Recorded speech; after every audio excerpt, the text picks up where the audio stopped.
Você já visitou uma fazenda?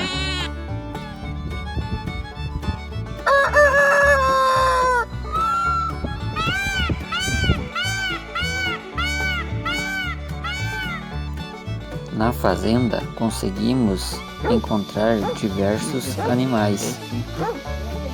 E neste vídeo você vai ver e ouvir alguns dos animais que vivem na fazenda.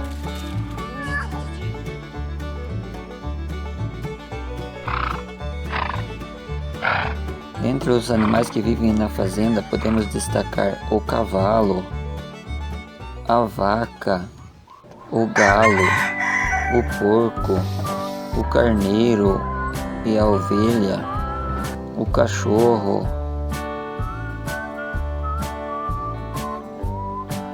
e diversos outros animais.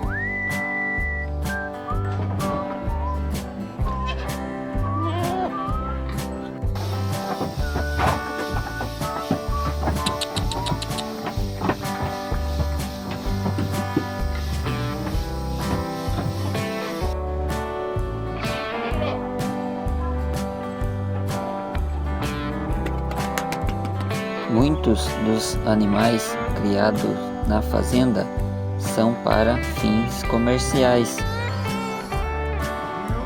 Outros são criados para a própria subsistência das pessoas que vivem na fazenda.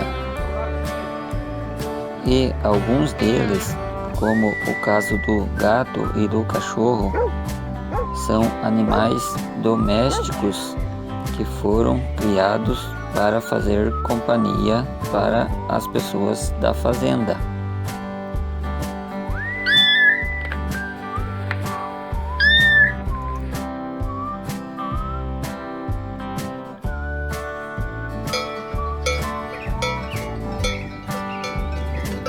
Animais para fins comerciais podemos citar a vaca, a ovelha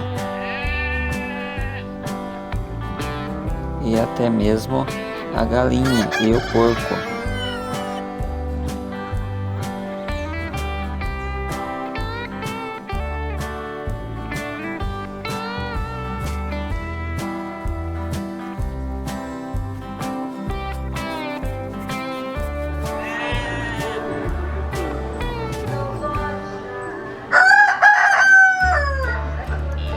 Animais criados para a própria subsistência são animais que fornecem a carne, o ovo e o leite para pessoas que vivem na fazenda.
O cavalo é um dos animais criado na fazenda para ajudar no dia a dia, com trabalhos pesados e até mesmo na lida com o gado.